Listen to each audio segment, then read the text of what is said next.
اور میں ہرانا عتیق الرحمان خان۔ خبر شامل کرتے ہیں فیصل آباد سے۔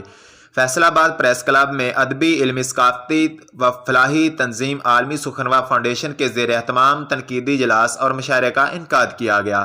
تفصیلات کے مطابق پریس کلب فیصل آباد میں ادبی تنظیم عالمی سخنور فاؤنڈیشن کے زیر اہتمام تنقیدی اجلاس اور مشاعرہ کا انعقاد کیا گیا۔ اس تنقیدی اجلاس کی صدارت جناب ڈاکٹر خرم علیم صاحب نے کی۔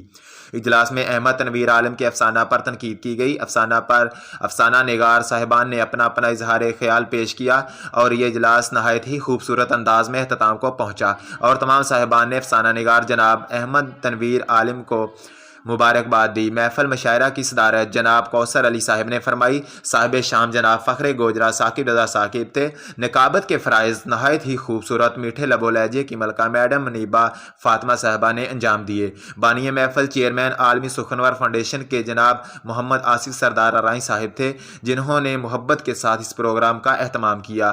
یہ تقریب گوجرا شہر کے نوجوان شاعر نہایت ہی میٹھے لب و لہجے کے مالک اور عمدہ لکھاری گوجرا کی شان گوجرا کا مان جناب چودھری ثاقب رضا ثاقب کے اعزاز میں سجائی گئی۔ اس تقریب میں ملک کے نامور شعراء کرام نے شرکت فرمائی، جن میں محترمہ میڈم نرگس رحمت، عبدالستار شاہی، ناصر مجید صاحب، کامران رشید، پنجابی ادب کے نامور شاعر جناب محبوب سرمد صاحب، محسن رضا صاحب، اشرف عابد، عبدالستار شاہی، انیل فران، سرور روہیر، شوکت علی مغل، گوجرا شہر کا مان جناب ظفر اقبال بادل، رانا عتیق عادل اور دیگر شعراء کرام نے شرکت فرمائی اور اپنا کلام پیش کیا۔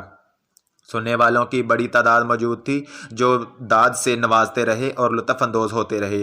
تقریب کے اختتام پر جناب محمد آصف سردار ارائیں صاحب نے فرمایا کہ فیصل آباد پریس کلب میں وہ ہفتہ وار تقریب کا انعقاد کرتے ہیں اور تمام آنے والے شعراء کرام کو ویلکم کہتے ہیں۔